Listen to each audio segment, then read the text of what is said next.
स्वागत है आपका स्वदेश में। आज की खास खबरें कुछ इस प्रकार हैं।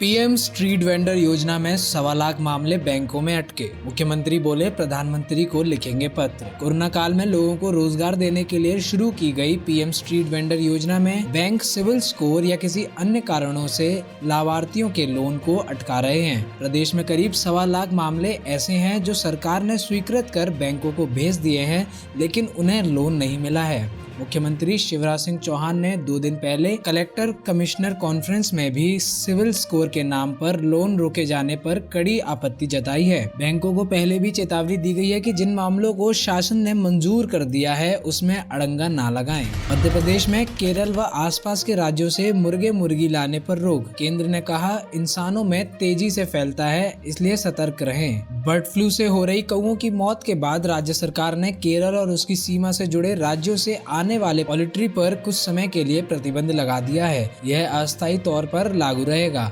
कलेक्टरों से भी कहा गया है कि वो मध्य प्रदेश के तमाम पोल्ट्री ऑपरेटरों से बैठक करके केंद्र सरकार की गाइडलाइन का पालन करवाएं और रैंडम सर्वे भी करें। इस बीच सभी सैंपल को भारतीय उच्च सुरक्षा रोग अनुसंधान प्रयोगशाला भेजा गया है, जिसकी रिपोर्ट आना बाकी है। इंदौर के डेली कॉलेज में मृत मिले कौओं के मामले में निषाद ने बर्ड फ्लू की पुष्टि कर दी है।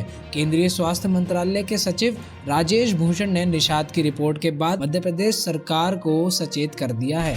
मध्य प्रदेश में शुरू होगी मरीज मित्र योजना। स्किल डेवलपमेंट के लिए भोपाल में बनेगा ग्लोबल पार्क। चर्चा में तय हुआ है कि मध्य प्रदेश में ईज ऑफ हेल्थ सर्विसेज शुरू की जाएगी। इसके तहत लोगों को समय पर अच्छा क्वालिटी इलाज मिलेगा। मुख्यमंत्री के साथ ऐसे 25 बिंदुओं पर चर्चा हुई, जिसे अगले 3 साल में लागू किया जाएगा। सारंग ने बताया कि नेशनल हेल्थ कमीशन की गाइडलाइन को लागू किया जाएगा। इसके तहत मध्य प्रदेश में हेल्थ मैनेजमेंट, क्रिटिकल केयर और इमरजेंसी मेडिसिन के पीजी कोर्स शुरू किए जाएंगे। उन्होंने बताया कि मध्य प्रदेश में मरीज मित्र योजना शुरू करने जा रहे हैं। इससे अस्पतालों में मरीजों के इलाज में आर्थिक सहयोग के लिए निजी संस्थाओं को आगे आने के लिए प्रेरित किया जाएगा। कलेक्टर का आदेश, कोचिंग में अब छात्र सभी दिन बुलाए जा सकेंगे, लेकिन क्लास में 50% छात्र ही बैठ सकेंगे। कोचिंग संस्थानों के लिए भोपाल कलेक्टर ने नया आदेश जारी कर दिया है। इसमें कहा गया है कि अब कोचिंग में छात्र सप्ताह भर आ सकेंगे। अल्टरनेट डे की बाध्यता समाप्त कर दी गई है।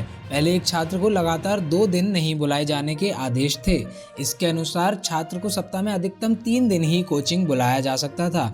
अब इस नियम में ढिलाई कर दी गई है। इसके अनुसार अब कोचिंग संस्थान छात्रों को सभी दिन कोचिंग में बुला सकते हैं, लेकिन बैठने की क्षमता के अनुसार क्लास में सिर्फ 50% छात्रों को ही बिठाया जा सकता है। इसमें सोशल डिस्टेंसिंग समेत अन्य नियमों का पालन पहले की ही तरह करना अनिवार्य है। अमिताभ बच्चन की आवाज में कोरोना कॉलर ट्यून हटाने की मांग। दिल्ली हाईकोर्ट पहुंचा मामला। मोबाइल फोन पर अमिताभ बच्चन की आवाज में कोरोना वायरस संक्रमण के प्रति आगाह करने वाली कॉलर ट्यून को हटाने की मांग को लेकर दिल्ली हाईकोर्ट में याचिका दाखिल की गई है। दिल्ली हाईकोर्ट में दायर इस जनहित याचिका में मांग की गई है कि अभिनेता अमिताभ बच्चन की आवाज में कोरोना वायरस संक्रमण के प्रति जागरूक करने वाली कॉलर ट्यून को हटाया जाए। इसके पीछे याचिकाकर्ता की ओर से तर्क दिया गया है कि कोरोना के दौर में कोरोना वॉरियर्स को ही मोबाइल फोन की कॉलर ट्यून में कोरोना वायरस संक्रमण के प्रति जागरूकता कार्यक्रम के तहत हिस्सेदारी दी जानी चाहिए। इसी तरह की खबरें जल्द से जल्द पाने के लिए जुड़े रहिए हमारे साथ स्वदेश में।